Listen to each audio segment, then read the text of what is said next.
You know, what I have to say today is not just about kids, right? It's about adults too. In fact, while I was walking over here just a few minutes ago, and I have some of my former team from Sacramento here, which is great to see, and they would know that I'm usually not the guy that's on time, and I was actually tracking to be early today. But I got this email that I was, of course, reading down the sidewalk and across the street, which really just burned me. And so I typed out my response, and I was right about to hit send, and I said, let's just take a breath here. Let's try to sort of relax and maybe reflect upon this before I push send. So my point is that social and emotional learning, it's for all of us, not just kids, but adults too. I also saw one of my mentors out in the audience, and I said, it's like a student getting up in front of a former teacher, who knows more about the topic that you're going to speak about. But here I am, nonetheless. And my role today is to talk about the why and the importance of social and emotional learning. So I thought I would just give you a few definitions to just ground the work. What is social and emotional learning? Well, it's a process by which people become more aware of who they are and their feelings and how to manage those feelings and behaviors. And why does it matter? Because if we really want our kids, and now let's focus on kids, if we want our kids to focus and to achieve more, they need to be emotionally healthy. That's absolutely critical. And I want to make an assertion to you today that if we truly do want our kids to achieve more, then we're going to need to focus on these areas. Now, when I came to Sacramento, I didn't come here to educate and develop the whole child. Hell, I didn't even know what that was. I had come from North Carolina. I was a chief accountability officer. I was right square in the middle of No Child Left Behind. And if we couldn't measure it, it didn't matter. Now, we were starting to think a little bit differently about accountability, right? Not accountability, I got you, but accountability, how do we get it right? So we were looking to find other ways. And I remember a principal back in Sacramento and in Charlotte, where I had come from, who said, we got to figure out how to measure these things that are happening in our building. There's these nuances that are occurring that people never know about. They never get recognized, and most importantly, they're never replicated. So what are those nuances? What are those intangibles that are hard and difficult to measure, that are really doing good things for kids? We started to take a look. We started to try to understand what were the things and the places that were really getting kids excited about their work. Because we know that if we're really going to educate our kids fully, and if we're really going to develop them, it's more than what's up here, right? It's more than the academic piece. It's more than what they know. But who are they? And how do they act? And how do they behave? And how do they make decisions and decide which relationships really, really matter? So getting at the heart and the root of these questions was really, really important. We also had the simple realization that today, growing up, it's hard stuff. It's hard in the pressures of the environment that we're in today. And with all the testing and all the scrutinization that comes with that testing, really, really hard. And you throw in the impact and the effects of poverty, and we know that our kids come to school with lots and lots of challenges. In fact, what I found out early on in Sacramento was the fact that many of our kids simply make it to school is a huge accomplishment. And we can't forget about that. But then what do we do, right? I mean, we learned if kids are hungry, they can't concentrate in school. If kids don't feel safe, they can't concentrate in school. If they have a toothache, or maybe they need glasses, right? it makes the learning that much more difficult. So as we started to think about the kinds of supports that our kids needed, like more nurses, like putting in place certain of our centers which could provide services to our children as well as to our families, as we started to think about how we were going to feed our kids differently, it only was natural to think about, if we're really thinking about the whole child, then we got to think about not only what's happening up in their heads, but what's happening in their hearts and what's happening with their hands. So there was no magic formula to this, right? We were fortunate in Sacramento to have a couple Waldorf schools.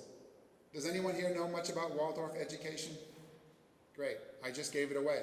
Head, heart, and hands. It's no surprise that when you greet children authentically every day with a firm handshake or a hug or a look in the eyes, yes, that's right, folks, hugs.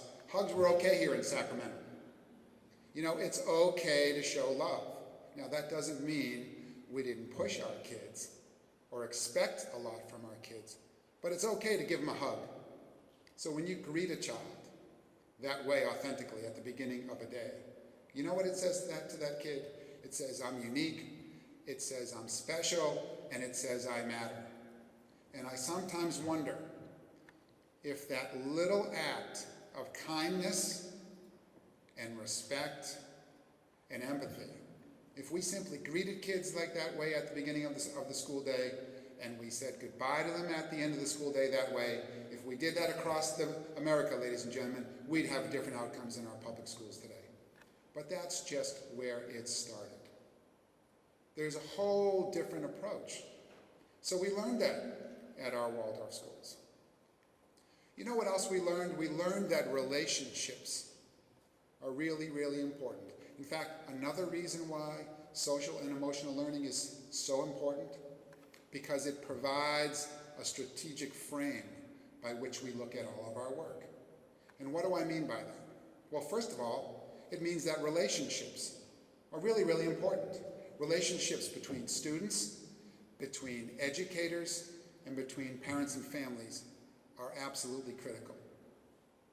Now, they're not the most sexiest thing in public education today, but they're absolutely essential. And you know what we found through our parent-teacher home visit project, where we had teachers deliberately and intentionally going out into our schools? We found that there was a disconnect. That, you know, parents wanted more than simply stuffing their children's heads with reading, writing, and arithmetic. They wanted them to be developed as full human beings. And while they maybe have been new to our country, or perhaps hadn't finished schools themselves, they wanted what was best for their kids. You know, they didn't keep their best kids at home and send us the others. They were sending us their most precious gifts. And they wanted more. And we found that we had a disconnect. So we better start thinking about these other things. That was real important. It also became an organizing framework for us. And again, that's important when you start thinking about scale and being strategic with work. And what do I mean by that? Well, if we were serious about educating and developing the whole child, then we better take a look at how we were treating them. So guess what? We looked at our data. And yep, we found disproportionality. So we began an effort to think differently about suspension and expulsion, with an eye towards more restorative work. We thought about our most vulnerable children, right? Our children with disabilities. And how were we treating those children? But more importantly, what signals were we sending to other children when we had special day classes for children that were perhaps autistic, that never got out of that classroom, that never mixed with other children, and children never mixed with them? That's social and emotional learning too. That's about treating people with empathy, about giving kids a sense of who they are. So these were all factors that weighed into our efforts to begin to think about what was most important. I used to joke that we went from no child to the whole child. And my point is that, you know, here was a guy who came from North Carolina, as a chief accountability officer. And now was superintendent of a school district which was saying, you know what, we're not about the no child. In fact, we're about the whole child for the whole day, for the whole year. And my point is, we're all learners. And I was the first to say, you know, that I'm a real learner, and we're going to learn in this district. But we're going to learn what's best for kids. So that was really important. So we put it out there. You know, we are going to educate and develop the whole child in Sacramento. And the assertion behind that was, watch us. We know another way to educate kids. So you can watch us go, because we're going to go, or you can come along for the ride. Now, that impacted our schools and our principals too. So, you know, this was a learning effort. It's about changing the minds and the hearts and the hands. So we were fortunate through our work. We had our parent-teacher home visit project. We had our work by being an early implementing district through the Collaborative for Academic, Social, and Emotional Learning. I'll never forget when Barbara Cronick came to me, who worked in our area overseeing our student supports, and she said, look, we have this great opportunity.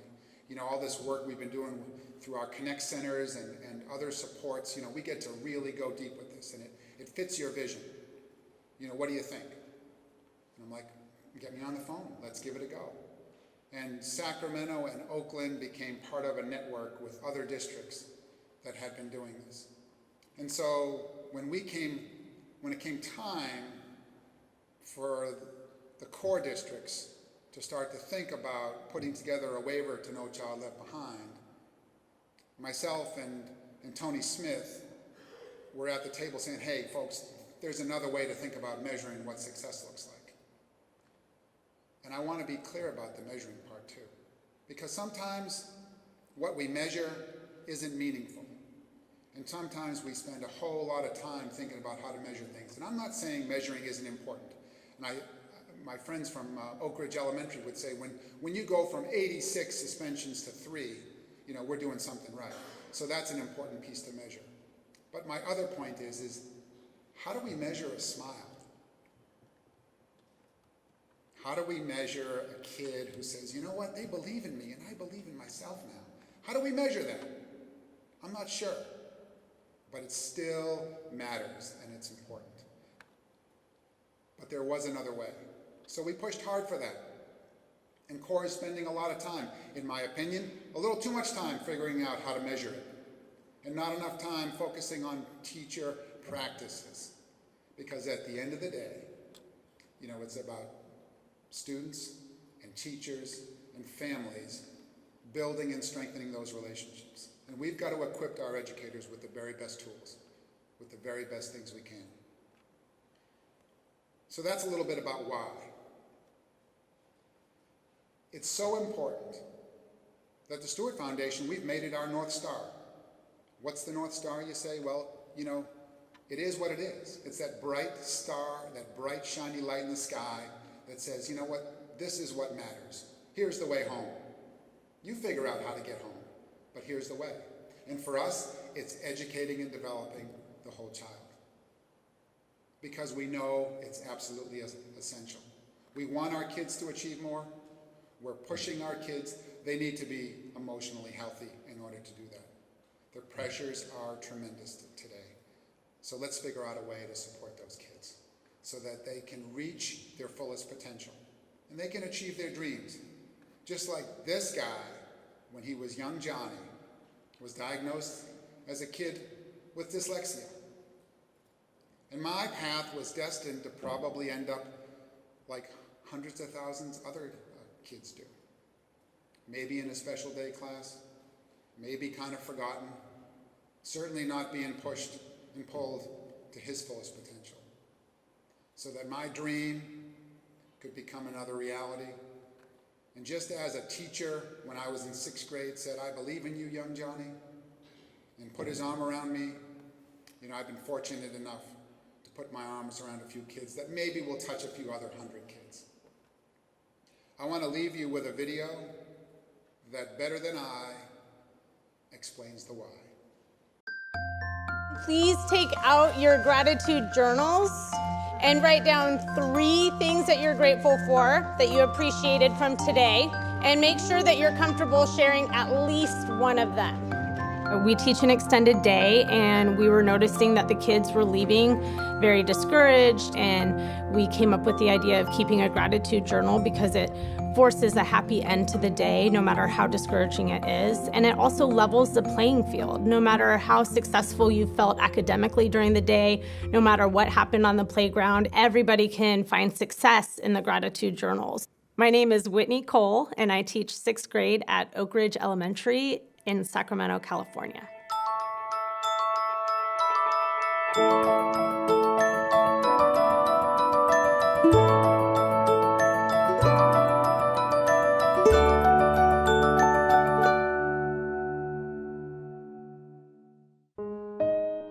Well, every day when the kids come to school, you have no idea what they've dealt with the night before, whether it's been positive or whether it's been negative, and how they've kind of adapted to that stress and how they've handled it.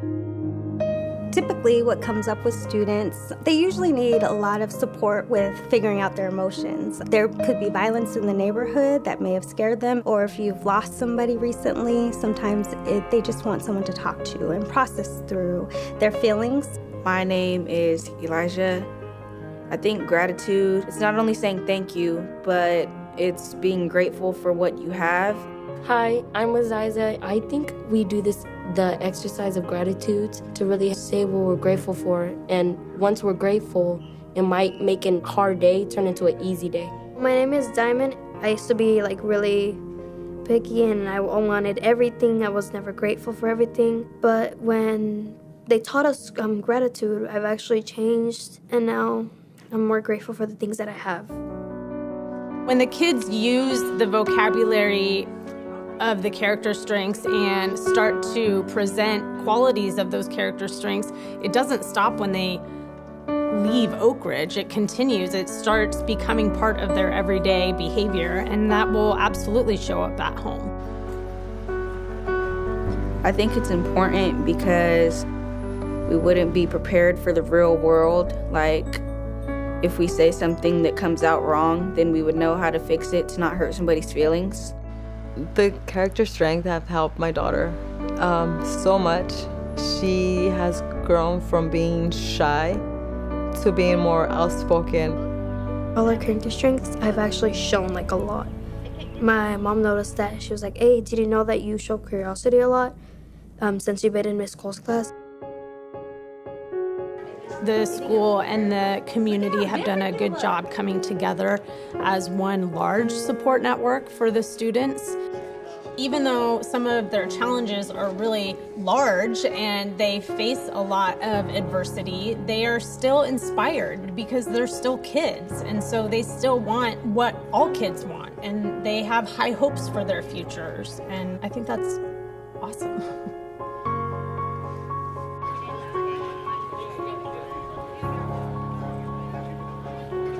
6th grade is bittersweet because they're the oldest kids here. They're the role models. You really get to shape who they are and what they learn, and then you get to watch them fly on their own.